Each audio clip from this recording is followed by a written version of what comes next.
అవమానం చేశారు, చెయ్యనే అన్నా వందనాలన్న ప్రైజ్ ఏబో అన్న నేనున్నాను ఇక్కడ అని చూసుమని అలిగి రాలా. స్తోత్రం అనని, అవమానపరచని, ఏం పర్లా ఉంటాయి, గుర్తులు ఉంటాయి, అట్లా ఉన్నాయి.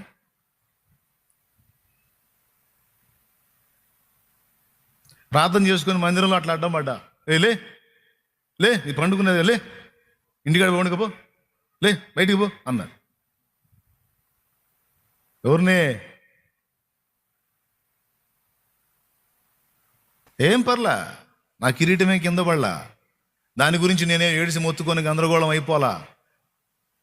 ఆకాశం వైపు చూశాను, దేవుడు ఏం మాట్లాడుతున్నాడు, ఇప్పుడు నన్ను గురించి దేవుడు ఏమనుకుంటున్నాడు అది నాకు ముఖ్యం, కానీ వీళ్ళు ఏమంటే నాకెందుకు? మరి దేవుడు ఏం చేశాడు? అరే ఇంత తృణీకారాన్ని ఓర్చుకోలేరు, ఇంత తిరస్కారపు మాటను తట్టుకోలేరు. అరే రే రే రే ఏదన్నా అంత మాట తగిలిందంటే లోపల పాటు ముసుకేసుకోవటం, సీదేయటం. ఏం బతుకులో ఏమో నాకు అర్థం కాదు. నాకేదో అయిందని కాదన్నయ్య, తల ఒక మాట అంటుంటే అసలు చచ్చిపోవాలనిపిస్తున్నా అన్నయ్య.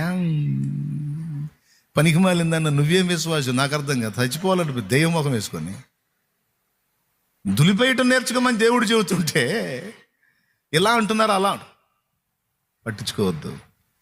దేవుడు ఏమనుకుంటున్నాడో, నా హృదయాన్ని దేవుడు చూస్తున్నాడు, నా జీవితాన్ని దేవుడు ఎరుగును. నేనేం చేశానో, నేను తప్పు చేశానో, న్యాయం చేశానో, మంచి చేశానో, చెడ్డ చేశానో, వీళ్ళు నన్ను అపార్థం చేసుకున్నారు, మిస్అండర్స్టాండింగ్ చేసుకున్నారు, అందుకే నన్ను ద్వేషిస్తారు. నా తండ్రికి తెలుసుగా నేనేందో. నా మీద భయంకరమైన నిందా ప్రచారాలు ఇన్ని నెలల అచ్చంగా యూట్యూబ్లో మన మీదనే చలామణి అయినాయి. స్తోత్రం. యూట్యూబ్లో కొన్ని వీడియోలు అచ్చంగా నా మీదే చలామణి అయినాయి. ఇప్పటికి కూడా కొన్ని నడుస్తూనే ఉన్నాయి. ఇక అవన్నీ కుప్పేసుకొని కూర్చొని ఇక సీదేస్తా ఉండాలి. ఇక ఎక్కడెక్కడ దులిపేసి దేవుని వైపు చూస్తా. నేను ఏమై ఉన్నానో, నేను ఎలా ఉన్నానో నీకు తెలుసు. 10,000 మంది కలిసి షాలేం రాజు తేడా తేడా తేడా అంటే నేను తేడా అవుతానా? 10,000 మంది కలిసి షాలేం రాజు గొప్ప గొప్ప గొప్ప గొప్ప అంటే అది నీ ఎదుట గొప్ప ఇద్దా? ప్రజలు గొప్ప అన్నా ఒట్టిదే, ప్రజల తేడా అన్నా ఒట్టిదే. గొప్ప అన్నా తేడా అన్నా నువ్వంటే అది ఫిక్స్ ప్రభువా. నువ్వు ప్రభువా అనాల్సిందే నువ్వు.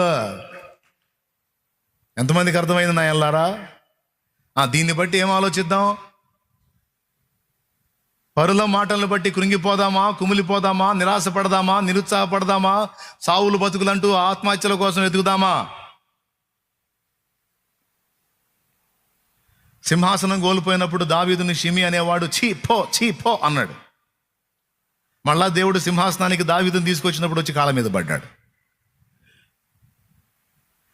పలుగాకి లోకం నిందించిన ఏకాకి వై నీవు రోదించిన, పలుగాకి లోకం నిందించిన ఏకాకి వై నీవు రోదించిన, అవమాన పర్వాలు ముగిసేనులే, ఆనంద గీతాలు పాడేవులే, నవ్వినోళ్ళంత నీ ముందు తలను వంచేదు ఇక ముందు, నవ్వినోళ్ళంత నీ ముందు తలను వంచేదు ఇక ముందు, ఉందిలే దీవెనా ఎందుకావేదనా, పొందిన యాతన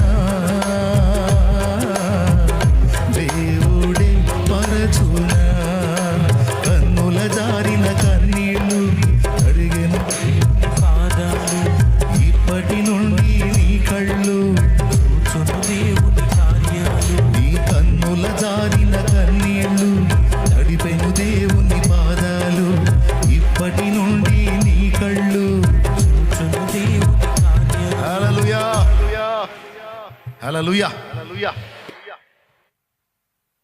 నిన్ను చూసి మొరిగే కుక్కలు కానీ కప్పలు కానీ ఎక్కువ ఉండవు. స్తోత్రం. చైనా దేశంలో కప్పలు తింటారు తెలుసుగా. తింటారో తెలుసా చైనా వాళ్ళు? ఒకటి ఇంటి ముందు పెద్ద మడుగు ఉందంట. ఆ మడుగు నిండా కప్పలే. ఎందుకంటే నైట్ రోజు గోల్ చేస్తున్నాయి. మరి కడుపులో మండి లాభం లేదని హోటల్కి పోయాడు. కప్పలు ఇస్తాను, కొంటారా అన్నాడు. ఆల్రెడీ మాకు సప్లై చేసేవాళ్ళు ఉన్నారు, అయినా సరే మాకు అవసరం ఉంది, అమ్ముతావా, తెస్తావా? తెస్తాను. ఎన్ని కప్పలు తెస్తావు, రోజుకి ఎన్ని సప్లై చేయగలుగుతావు అన్నారు. రోజుకి 200 తాగుతావు, 200 కప్పలు తెస్తాను నేను అన్నాడు. 200 కప్పలు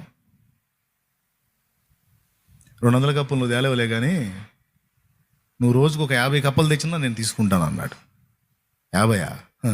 మా ఇంటి ఎదురు కుంట నిండా అయ్యే, నీకెందుకు, నేను తెస్తాగా అనిపోయాడు. 50 కాదు 200 కన్ఫర్మ్ చేసుకో అన్నాడు. పోయి ఆ మడుగంతా వెతికి 2 కప్పలు పట్టాడు. ఎన్ని కప్పలు? 2 కప్పలు పట్టాడు. ఇదేంది 2 కప్పలు?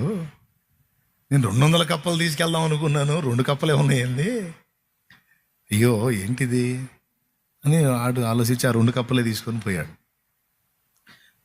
ఏందండి, రోజు నైట్ చూస్తే గోల చేస్తానే, ఆ కుంట నిండా గోల చేస్తానే, పడితేనేమో మొత్తం జల్లిడేసి పెట్టిన 2 కప్పలే తేలిని అంటే కప్పల సంగతి నాకు తెలుసురా సోదరా, అందుకే నేను 200 తెస్తానంటే 50 దేశరా తీసుకుంటాను అన్నాను. అవి ఉండేది 2 గోల పెచ్చు. అర్థమైందా? ఏమన్నా అర్థమైందా? అవి ఉండేది 2 గోల మాత్రం 100 ఉన్నట్టు గోల చేస్తాయి. ఈరోజు ఇప్పుడు చెప్పుకుంటా మతోన్మాదులు ఉన్నాయి, చూసే మతోన్మాద కప్పలు. ఈ కప్పలన్నీ కొన్నే, టోటల్ ప్రపంచం అంతా అలా లేదు, దేశం అంతా అలా లేదు, రాష్ట్రం అంతా అలా లేదు. ఈ కొన్ని కప్పలే గోల చేసి బెదిరింపులు చేసి హడావుళ్ళు చేస్తున్నాయి. లెక్క కూడా చేయకుండా నువ్వు దేవుని పని చేసుకుంటూ ముందుకు సాగిపోవాలి. అలాగే నిన్ను నిందించే కప్పలు, నిన్ను విమర్శించే కప్పలు, నిన్ను దూషించే కప్పలు ఎన్నో అని నువ్వు గందరగోళం అవ్వద్దు. అన్నీ లెక్కేస్తే 4-5 కూడా తేలో. కానీ నిన్ను ఘనపరిచి గౌరవించేటువంటి వ్యక్తులు చాలా మందిని దేవుడు నీకు శేషంగా ఉంచాడు. అయినా సరే ఘనపరిచే కప్పలొద్దు, విమర్శించే కప్పలొద్దు, మనకు దేవుడు కావాలి. ఆయన ఏమనుకుంటున్నాడో అది ముఖ్యం. ఫస్ట్ ఏమన్నాను నేను? ఆయన ఏం చూస్తున్నాడు ఒకటి. రెండవది ఆయన ఏమనుకుంటున్నాడో అది ముఖ్యం. నీ పని అయిపోయింది అని 10 మంది అనొచ్చు, అంత మాత్రం నీ పని అయిపోయిద్దా? ఆ మాట దేవుడు అన్నాడో లేదో చూడు. దేవుని ముందు మోకాళ్ళే, దేవుడు కూడా అదే మాట అంటే అప్పుడు కన్ఫర్మ్ చేసుకో. ప్రభువా 10 మంది నీ పని అయిపోయింది అంటున్నారు, మరి నువ్వేమంటావు తండ్రి అని అడుగు. ఆయన మాట్లాడే దేవుడు. ఆయన కూడా నీ పని అయిపోయిందంటే అప్పుడు ఒప్పుకో. అంటాడా మాట? 10 మంది కాదు, 100 మంది కాదు, 1000 మంది నీ పని అయిపోయిందన్నా, అయిపోయిందంట నీకు వాళ్ళెవరు, అయిపోవటానికి నువ్వెవరు? నీవు నా చేతిలో ఉన్నావు. కుమ్మరి సారె మీద మట్టి ముద్దన్నట్టు నువ్వు నా చేతిలో ఉన్నావు. వాళ్ళందరి ఎదుట నేను నిన్ను ఆశీర్వాదకరంగా మలుస్తాను, లెక్క చేయవా అంటాడు. కానీ ఏం చేద్దాం, మన సైకాలజీ జట్టేడిసిద్ది తెలుసా? ఆయన ఏమనుకుంటున్నాడో పట్టించుకో. ఈ పక్కన వాళ్ళ మాటలు, వీళ్ళ మాటలు విని నరాలు వీక్నెస్ తెచ్చుకొని మనం గందరగోళం అయిపోయి పక్కన కూడా గందరగోళం చేస్తాం. ఇది స్పష్టంగా చెప్తున్నాను. దయచేసి ఇలాంటి మనసు మీలో కలిగి ఉండవద్దు. ఫస్ట్ దేవుడు ఏం చూస్తున్నాడు, రెండవది దేవుడు ఏమనుకుంటున్నాడు అనేది మేజర్గా తీసుకోండి. ఇక మనుషుల మాటలను లక్ష్య పెట్టొద్దు. సాధ్యమైనంత వరకు అందరితో సమాధానంగా ఉండండి. సాధ్యమైనంత వరకు అందరికీ మంచి చేయండి. అందరి ఎదుట మంచి సాక్ష్యాన్ని కలిగి ఉండండి, అంతవరకు ఓకే. కానీ నీ పరిస్థితులను బట్టి తలా ఒక మాట మాట్లాడినప్పుడు ఆ మాటల్ని నువ్వు లక్ష్య పెట్టొద్దు. దేవునికి స్తోత్రం కలుగునుగా. ఒకడంటాడు, అన్న మీరు విజయవాడలో పరిచర్య చేశారు కదన్నా, అందరికీ తెలిసేటట్టు బయలుపరచండి అన్నని ఒకళ్ళు అంటారు పబ్లిసిటీ అవసరమా? అప్పుడు నేను చెప్పాను, మరి ఒకళ్ళేమో అట్లా అంటారు, ఒకళ్ళు ఇట్లా అంటారు. మనుషుల మనస్తత్వాలు చెప్తున్నాను నేను. ఒకళ్ళేమో పబ్లిసిటీ చేయొద్దు అంటారు, ఒకళ్ళేమో అన్న 10 మందికి తెలిసేటట్టు చూపించండి అన్న, క్రైస్తవులు కూడా సమాజం నష్టపోయినప్పుడు క్రైస్తవులు కూడా ఇదిగో సేవ చేశారు అనే సాక్ష్యం ఉంటుందన్న, చూపించండి అన్న అని 10 మంది. ఒకరిద్దరు ఏమంటారు, అవసరమా? నేను చెబుతున్నా, నేను అది పట్టించుకొని ఇది పట్టించుకోను. దేవుని వైపు చూస్తా, దేవుడికి న్యాయం చెప్పుకుంటా. దేవా, ఈ కారణం చేత నేను ఈ పని చేస్తున్నా, దీన్ని నువ్వు ఆమోదించు. ఎందుకంటే వీళ్ళు ఏమనుకున్నారో వాళ్ళు ఏమనుకున్నారో కాదు, నాకు నువ్వేమనుకున్నావు అది ముఖ్యం. నువ్వేమనుకున్నావు అది ముఖ్యం ప్రభువా. నేను చేసేది ఏ ఉద్దేశంతో చేస్తున్నానో నా హృదయం నీకు తెలుసు కాబట్టి నీకు స్తోత్రం.